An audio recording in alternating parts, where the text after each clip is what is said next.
श्री राम समर्थ. सद्गुरू श्री ब्रह्मचैतन्य गोंदवलेकर महाराज यांचे प्रवचन. 5 मे. अभिमान न धरता कर्तव्य कर्म करावे. मला कळत नाही असे वाटणे ही परमार्थाची पहिली पायरी आहे. आपण अभिमानाने मला सर्व समजते असे मानून जगात वावरत असतो. खरोखर अभिमानासारखा परमार्थाचा दुसरा मोठा शत्रू नाही.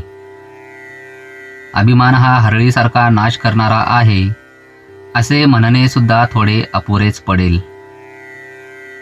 कारण हरळी वाढली तर ती दिसते आणि म्हणून ती उपटून तरी टाकता येते. तशी अभिमानाची गोष्ट नाही.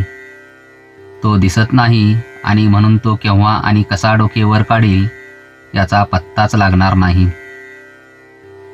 चित्तशुद्धीच्या मार्गात मोठी धोंड कोणती असेल तर ती अभिमानाची आहे.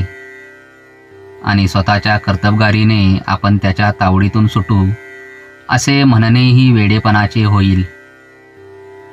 त्याच्या कचाट्यातून सुटण्याचा मार्ग म्हणजे सद्गुरूला अनन्य भावे शरण जाऊन अभिमानाच्या तावडीतून सोडवण्याबद्दल त्याची सतत प्रार्थना करणे हाच होय.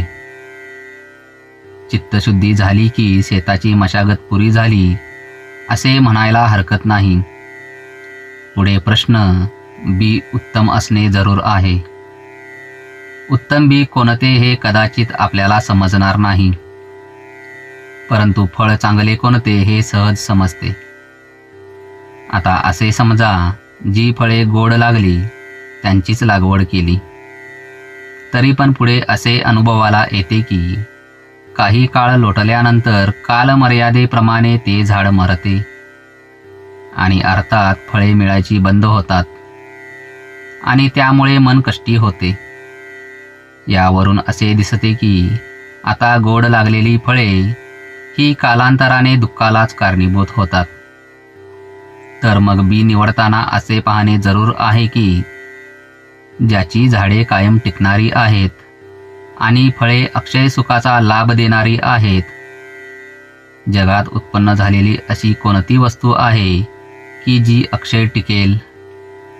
कोणतीही नाही असेच उत्तर येईल. म्हणून विनाशी फळाच्या आशेने केलेले कोणतेही कार्य सुखाला नेत नाही असे म्हणावे लागते. याकरिताच भगवंताशिवाय दुसऱ्या कोणत्याही फळाची आशा न ठेवता कर्तव्य कर्म करीत राहणे हाच सुखाचा मार्ग आहे आणि हीच उत्तम बीजाची पेरणी आहे. भगवंताची मनोभावे प्रार्थना करावी की हे देवा, तुझी भक्ती तुझ्याशिवाय इतर कोणत्याही फळाच्या आशेने न होईल अशी कृपा कर. त्या दृष्टीने आपणही प्रयत्न करणे जरूर आहे.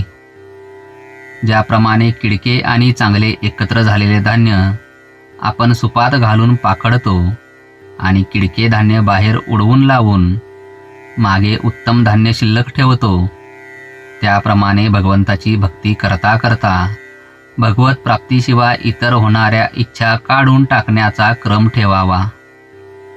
म्हणजे कालांतराने भगवंताकरिताच भगवत प्राप्ती अशी भावना दृढ होत जाईल.